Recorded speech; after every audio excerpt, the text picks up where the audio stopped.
দইলে দইলে নামাইয়া চোখটা বন্ধ করিয়া দেখা, এতে বোঝা যায় দুনিয়ার দিকে তাকাইও না। এদিকে পরে নিরাপত্তা ডাকিয়া দেয় রে ভাই, নিরাপত্তা ডাকি দেওয়ার পরে সন্তানের আবর্জনা কি করে, যে জায়গাগুলো সেজদা দিয়েছিল ওই জায়গাগুলোতে পুরপুর লাগাই দেয়, আদর দিয়ে দেয়, চোখে সুরমা লাগাইয়া দেয়, নবীর সামনে সুন্দর করে ভোলাবন তোমার সাজাইয়া দেয়। যত উল্টা পাল্টা চলো না কেন, মরণকালে তোমার নবীর তরিকার উপরে নবীর নিয়মে সাজাইয়া তোমার তেল তরিখানা কবরের মাঝে দিবে ভাসাইয়া।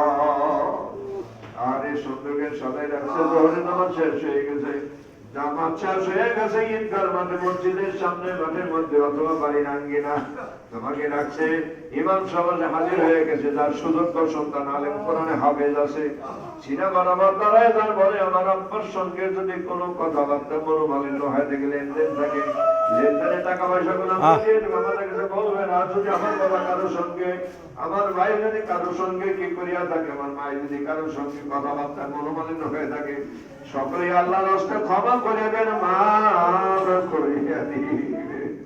এই কথার সঙ্গে সকলে বলে আলহামদুলিল্লাহ, মাফ করিয়া দিলাম, ক্ষমা করিয়া দিলাম। এরপরে জানাজা শুরু হয়ে যায়। আরে জানাজা শেষ করে আপন সন্তান থাকলে আপন সন্তানে পড়ায়, আর যদি ইমাম থাকে ইমাম সাহেব পড়াইয়া যায়। ইমাম সাহেব পড়ানোর পরে সালাম ফেরার পরে আপন জনের কলমা শাহাদাত পরে তোমার কাঁধে উঠাইয়া লইয়া যায়। যেইভাবে তুমি তোমার বাবারে নিসারে বলো, তোমার সন্তানের তোমাকে লইয়া যাবে। মানে যেভাবে কাঁদতে পেরে কবরের সহায় যাও, তোমার বাবারে তুমি কাঁদতে পেরে সহায় যাও, তোমার সন্তানের তোমার কাঁদতে করে কবরে নিয়ে যাবে। পরে কান্দে যাইতে যাইতে গোরস্থানে লইয়া যায়, নতুন একটা কবর হাত করিয়াছে, ডান পাশে নামাইয়া দেয়, সন্তানের আপনজনের কবরে নামিয়ে যায়। বিসমিল্লাহি ওয়া আলা মিল্লাতি রাসূলিল্লাহ বলিয়া এই দুনিয়ার আলো বাতাস থেকে বিচ্ছিন্ন আলাদা করে ছুটে করে মাটির একটা কবর, আরে ঠান্ডা মাটির কবর মধ্যে তোমার নামাইয়া দেয়। বাড়িতে কত লাগতেছে, কত জানে আছে রে কবরে লাগতেছে, জানে নাই। ঠান্ডা মাটির মধ্যে তোমার নামাই দিল, সেট করে তোমার পিঠে ঠান্ডা লাগিয়ে গেল, কিন্তু বলতে পারলাম না। মাথার বাদন খুলিয়া দিল, সিনার বাদন খুলিয়া দিল, মায়ের বাদন খুলিয়া দিল, বুকের উপরে হাত থেকে বিসমিল্লাহ ওয়াল্লাহ বিল্লাহ রাসূলুল্লাহ বলিয়া তোমার নামাই দেয়। এরপরে বাঁশের টাওয়ার খুলে তোমার বুকের উপরটা নামাইয়া দেয়, সুন্দর করে বিষয় দেয়, সব তালা দিয়ে আটকাইয়া দেয়। এরপরে সকলে মিন্না খালাক নাও ফিয়া নইরকম অমিন্না নখরিজুকুম তারাতান উখরা বলিয়া বলব, তোমার মুখের উপর পানি সরিয়ে তুমি আর দাউনের নিচে দপ্তর শব্দগুলো শুনতে পাও, সকলে কথাগুলো শুনতে পাও, কিন্তু কথা বলতে পারো না। তোমার কথা দুনিয়ার কেউ শুনে না।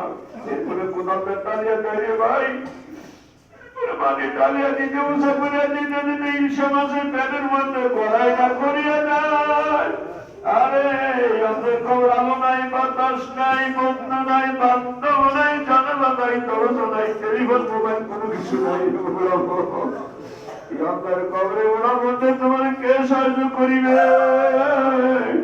আপনার করে আল্লাহ বাদে কেউ সাহায্য করি নাই। মদিনার দরদে নবীদের আর কেউ সুপারিশকারী নাই। আর এই দুইজনকে দয়াল মানুষের পেলে আর কেউ ছেড়ে দেওয়ার নাই। তাই তার নবীর রওজা মুবারক দেখে দেখে মন পড়ত দরুদ ও সালাম। জীবনের গুনাহগুলো স্মরণ করে মনে মাওলার কাছে তওবা করিয়া নাও, আজ সময় পাইবা না।